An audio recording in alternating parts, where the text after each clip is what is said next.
মৰমৰ ছাত্ৰ ছাত্ৰীসকল, তোমালোকক মই মোৰ চেনেলটোলৈ স্বাগতম জনাইছোঁ। আজি মই ক্লাছ 8ৰ ইতিহাস আৰু ৰাজনীতি বিজ্ঞান পাঠ্যপুথিৰ পাঠ 1 প্ৰাচীন কামৰূপ ৰাজ্য পাঠটোৰ অনুশীলনীৰ প্ৰশ্নসমূহৰ উত্তৰসমূহ আলোচনা কৰিম। গতিকে তোমালোকে ভিডিঅ'টো প্ৰথমৰ পৰা শেষলৈকে চাবা। অনুশীলনীৰ 1 নম্বৰত দিয়া আছে চমু উত্তৰ দিয়া। ক নম্বৰ প্ৰশ্নটো হৈছে ভগদত্তৰ জীয়ৰীৰ নাম কি আছিল? তোমালোকে উত্তৰত লিখিবা ভগদত্তৰ জীয়ৰীৰ নাম ভানুমতী আছিল।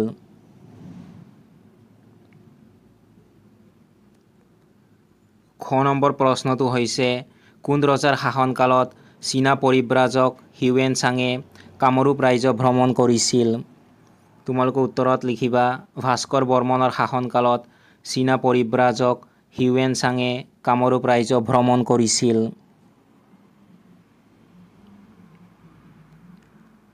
গ নম্বৰ প্ৰশ্নটো হৈছে কামৰূপৰ ৰাজকুমাৰী অমৃতপ্ৰভাক কোনজন ৰজাই বিবাহ কৰাইছিল? তোমালোকে উত্তৰত লিখিবা কাশ্মীৰৰ ৰজা মেঘবাহনে কামৰূপৰ ৰাজকুমাৰী অমৃতপ্ৰভাক বিবাহ কৰাইছিল। ঘ নম্বৰ প্ৰশ্নটো হৈছে শালস্তম্ভ বংশৰ শ্ৰেষ্ঠ ৰজাজন কোন আছিল? তোমালোকে উত্তৰত লিখিবা শ্ৰী হৰ্ষদেৱ শালস্তম্ভ বংশৰ শ্ৰেষ্ঠ ৰজা আছিল। ঙ নম্বৰ প্ৰশ্নটো হৈছে কোনজন ৰজাই কামৰূপত হোৱা বখতিয়াৰ খিলজীৰ আক্ৰমণ প্ৰতিহত কৰিছিল? তোমালোকে উত্তৰত লিখিবা পৃথু ৰজাই কামৰূপত হোৱা বখতিয়াৰ খিলজীৰ আক্ৰমণ প্ৰতিহত কৰিছিল।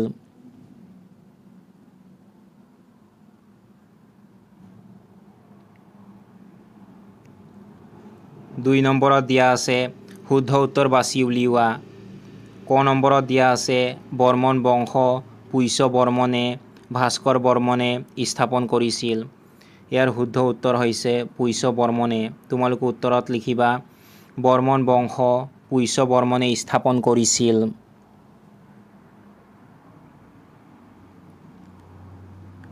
খ নম্বৰ প্ৰশ্নটো হৈছে চি.ইউ.কি কৌটিল্য হিউৱেন চাঙৰ গ্ৰন্থ আছিল। ইয়াৰ শুদ্ধ উত্তৰ হৈছে হিউৱেন চাঙৰ। তোমালোকে উত্তৰত লিখিবা চি.ইউ.কি হিউৱেন চাঙৰ গ্ৰন্থ আছিল। গ নম্বৰত দিয়া আছে কুমাৰ ভাস্কৰ বৰ্মনৰ ৰাজত্ব কালৰ পৰাই সূচনা হোৱা যুগটো হ'ল শকাব্দ ভাস্কৰাব্দ। ইয়াৰ শুদ্ধ উত্তৰ হৈছে ভাস্কৰাব্দ। তোমালোকে উত্তৰত লিখিবা কুমাৰ ভাস্কৰ বৰ্মনৰ ৰাজত্ব কালৰ পৰাই সূচনা হোৱা যুগটো হ'ল ভাস্কৰাব্দ।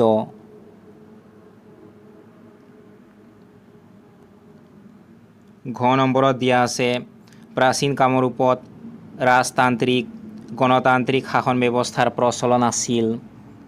ইয়াৰ শুদ্ধ উত্তৰ হৈছে ৰাজতান্ত্ৰিক। তোমালোকে উত্তৰত লিখিবা প্ৰাচীন কামৰূপত ৰাজতান্ত্ৰিক শাসন ব্যৱস্থাৰ প্ৰচলন আছিল।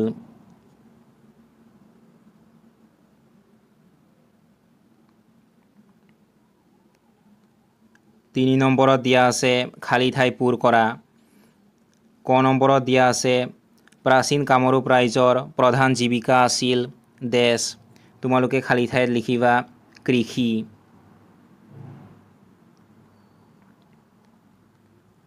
খ নম্বৰত দিয়া আছে বৰ্মন বংশ ডেছ প্ৰতিষ্ঠা কৰিছিল। তোমালোকে খালী ঠাইত লিখিবা পুষ্য বৰ্মনে।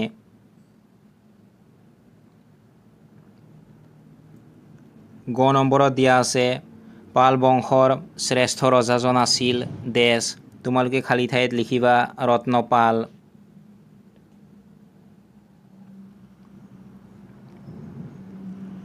ঘ নম্বৰত দিয়া আছে কামৰূপ ৰাজ্যৰ ৰজাই ডেছ উপাধি গ্ৰহণ কৰিছিল। তোমালোকে খালী ঠাইত লিখিবা পৰম ভট্টাৰক মহাৰজাধীৰাজ পৰম পৰমেশ্বৰ।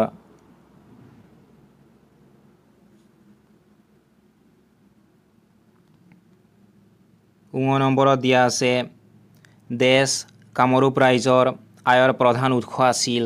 তোমালোকে খালী ঠাইত লিখিবা ভূমি ৰাজহ।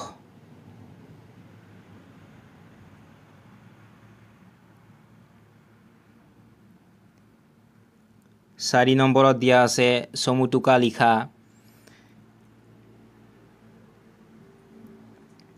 তোমালোকে উত্তৰত লিখিবা ভাস্কৰ বৰ্মনৰ বিষয়ে মই তোমালোকক লিখি দিছোঁ। তোমালোকে লিখিবা ভাস্কৰ বৰ্মন অবিবাহিত আছিল আৰু তেওঁক কুমাৰ ৰজা বোলা হৈছিল। তেওঁৰ ৰাজত্বকাল প্ৰাচীন কামৰূপৰ ইতিহাসৰ এক অন্যতম গৌৰৱময় অধ্যায়। 594 খ্ৰীষ্টাব্দত তেওঁৰ সিংহাসনত আৰোহণৰ পৰা এক নতুন যুগৰ সূচনা হৈছিল, যাক ভাস্কৰাব্দ বা কামৰূপী চন বোলা হয়। তেওঁৰ ৰাজত্বকালৰ উল্লেখযোগ্য ঘটনাৰ ভিতৰত উত্তৰ ভাৰতৰ প্ৰতাপী ৰজা হৰ্ষবৰ্ধনৰ লগত হোৱা গভীৰ সম্পৰ্ক আৰু চীনা পৰিব্ৰাজক হিউৱেন চাঙৰ কামৰূপ ভ্ৰমণ উল্লেখযোগ্য।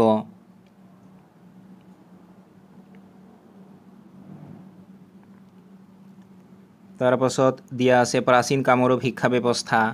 তোমালোকে লিখিবা প্ৰাচীন কামৰূপত শিক্ষা প্ৰধানকৈ গুৰুগৃহ, সংস্কৃত টোল আৰু গ্ৰাম্য পাঠশালাসমূহত দিয়া হৈছিল। শাসকসকলে শিক্ষাৰ প্ৰসাৰত ৰাজকীয় পৃষ্ঠপোষকতা আগবঢ়াইছিল। শিক্ষা কেন্দ্ৰসমূহত 4 বেদ, আয়ুৰ্বেদ, ধনুৰ্বেদ, তন্ত্ৰ, বেদাংগ, ইতিহাস, পুৰাণ, জ্যোতিৰ্বিদ্যা, পশুপালন, সংগীত আৰু নৃত্য আদি বিষয়ৰ জ্ঞান দিয়া হৈছিল।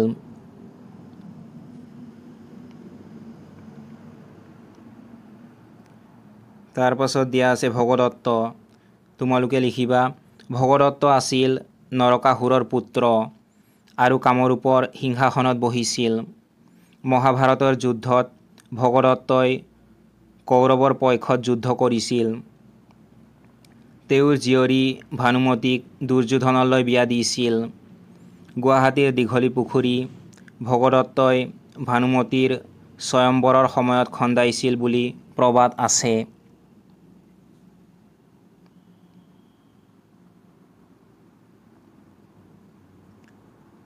তাৰপাছত দিয়া আছে প্ৰাচীন কামৰূপৰ ধৰ্ম। তোমালোকে লিখিবা প্ৰাচীন কামৰূপত বিভিন্ন ধৰ্মীয় পৰম্পৰা প্ৰচলিত আছিল। বহু লোকে বৈদিক যুগৰ দৰে প্ৰকৃতিক পূজা কৰিছিল, যেনে গছ, শিল, পাহাৰ, নদী আৰু পৃথিৱীক মাতৃ জ্ঞান কৰিছিল। শৈৱ ধৰ্মৰো প্ৰচলন আছিল। কালিকা পুৰাণত 15টা শৈৱ উপাসনা কেন্দ্ৰৰ নাম উল্লেখ আছে। শক্তি পূজাৰ অন্যতম প্ৰধান কেন্দ্ৰ আছিল কামৰূপ আৰু কামাখ্যা মন্দিৰ ইয়াৰ ভিতৰত মুখ্য আছিল। শিৱ আৰু শক্তিৰ দৰে বিষ্ণু উপাসনাও হৈছিল। বৌদ্ধ ধৰ্ম আৰু সূৰ্য পূজাৰ প্ৰচলন থকাৰো প্ৰমাণ পোৱা যায়।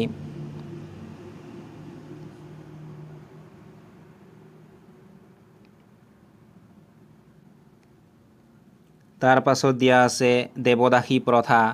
তোমালোকে লিখিবা বনামালা বৰ্মনৰ তাম্ৰফলিত দেৱদাসী প্ৰথা আৰু দেৱদাসীসকলে বাস কৰা স্থানত ৰজাই হেতুকাচলিনৰ মন্দিৰ নিৰ্মাণ কৰাৰ কথা পোৱা যায়। দেৱদাসী প্ৰথাৰ প্ৰচলনে এক শ্ৰেণীৰ মহিলাৰ মাজত নৃত্য গীতৰ চৰ্চাৰ কথা প্ৰমাণ কৰে।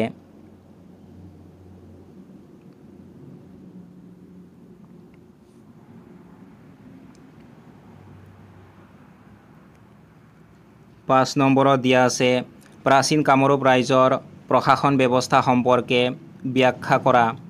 তোমালোকে উত্তৰত লিখিবা প্ৰশাসনৰ সুবিধাৰ বাবে কামৰূপ ৰাজ্যখনক ভুক্তি, মণ্ডল, বিষয়, পুৰ আৰু গ্ৰাম আদি ভাগত ভাগ কৰা হৈছিল। কিছু সংখ্যক শিলালিপিত ব্ৰহ্মপুত্ৰৰ উত্তৰ পাৰক উত্তৰ কুলদেশ আৰু দক্ষিণ পাৰক দক্ষিণ কুলদেশ হিচাপে নামকৰণ কৰা পোৱা যায়। কামৰূপ ৰাজ্যত ৰাজতান্ত্ৰিক শাসন ব্যৱস্থাৰ প্ৰচলন আছিল। শাসকসকলে নিজকে ভগৱানৰ অংশ হিচাপে উপস্থাপন কৰিছিল আৰু পৰম ভট্টাৰক, মহাৰজাধীৰাজ, পৰম পৰমেশ্বৰ আদি উপাধি গ্ৰহণ কৰিছিল।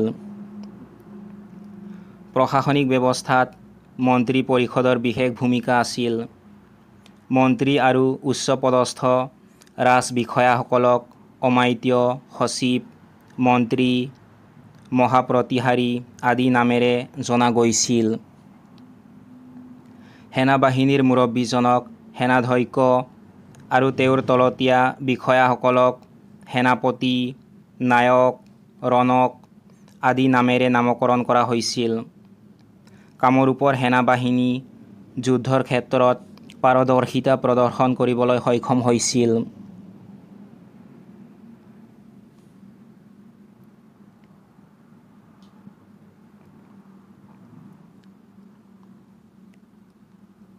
ছয় নম্বৰত দিয়া আছে প্ৰাচীন কামৰূপৰ বিষয়ে জানিবলৈ শিলালিপিসমূহে কিদৰে সহায় কৰে বৰ্ণনা কৰা। তোমালোকে উত্তৰত লিখিবা প্ৰাচীন কামৰূপৰ বিষয়ে জানিবলৈ শিলালিপিসমূহে এক গুৰুত্বপূৰ্ণ ঐতিহাসিক সমল হিচাপে কাম কৰে। এই শিলালিপিসমূহে সেই সময়ৰ ৰজা, তেওঁলোকৰ শাসনকাল আৰু ৰাইজৰ সীমাৰ বিষয়ে সঠিক তথ্য দিয়ে। ৰাইজৰ প্ৰশাসনিক গাঁথনি, বিষয়াৰ নাম আৰু তেওঁলোকৰ কৰ্তব্যৰ বিষয়েও শিলালিপিত উল্লেখ থাকে। সেই সময়ত প্ৰচলিত ভাষা, সংস্কৃত, অসমীয়া আৰু লিপিৰ বিষয়েও শিলালিপিসমূহৰ পৰা জানিব পাৰি। অৰ্থনৈতিক অৱস্থা, ভূমিদানৰ নিয়ম আৰু আন আন সামাজিক ৰীতি-নীতিৰ বিষয়েও শিলালিপিসমূহে তথ্য যোগায়।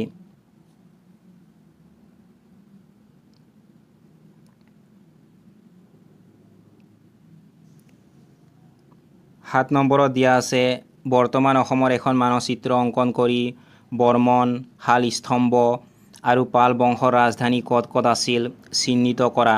শিক্ষকৰ সহায় ল'বা। তোমালোকে উত্তৰত লিখিবা বৰ্মন বংশৰ ৰাজধানী প্ৰাগজ্যোতিষপুৰ। শালস্তম্ভ বংশৰ ৰাজধানী হাৰুপেশ্বৰ। পাল বংশৰ ৰাজধানী দুৰ্জয়নগৰ। মই তোমালোকক বৰ্মন, শালস্তম্ভ আৰু পাল বংশৰ ৰাজধানী ক'ত ক'ত আছিল সেইবোৰ অসমৰ মানচিত্ৰত চিহ্নিত কৰি দিছোঁ। তোমালোকে এইটো চাই কৰি ল'বা।